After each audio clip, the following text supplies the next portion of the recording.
Bonjour, j'ai régulièrement des problèmes pour régler ma facture de gaz. Mais comment faire? Cette question, vous êtes de plus en plus nombreux à vous la poser. En effet, le baromètre Info Énergie publié en octobre 2021 par le médiateur national de l'énergie indiquait qu'un Français sur 4 éprouve des difficultés à payer ses factures d'énergie. Face à l'augmentation importante des prix de l'énergie, on constate également une inquiétude croissante des usagers concernant les répercussions sur leurs factures. Ce que l'on appelle la précarité énergétique touche de plus en plus de foyers. Alors si vous aussi vous rencontrez des difficultés pour régler vos factures de gaz ou d'électricité, sachez qu'il existe des aides spécifiques.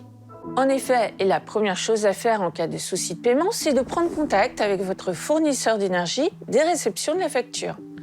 Avec lui, vous pourrez identifier les solutions possibles. L'une d'entre elles consiste à demander l'étalement de la dette si la difficulté est passagère. Cela vous permet de régler votre dette sur plusieurs mensualités. Ainsi, chaque mois, vous payerez une partie de la somme due par prélèvement ou par chèque jusqu'à extinction complète de la dette. Une autre solution s'appelle le chèque énergie. Le chèque énergie est attribué sur la base d'un critère fiscal unique en tenant compte du niveau de revenu et de la composition du ménage.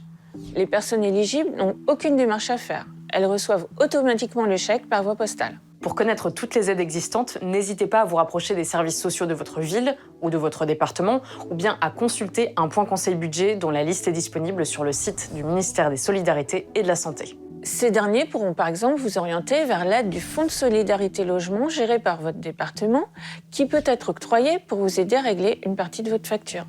Sachez également que si vous êtes allocataire de la caisse d'allocation familiale, de la mutualité sociale agricole, d'une caisse de retraite ou d'une caisse complémentaire de retraite, vous pouvez la solliciter. Ces caisses développent des mesures d'action sociale en faveur de leurs allocataires en difficulté et peuvent vous aider ponctuellement au paiement de certaines factures.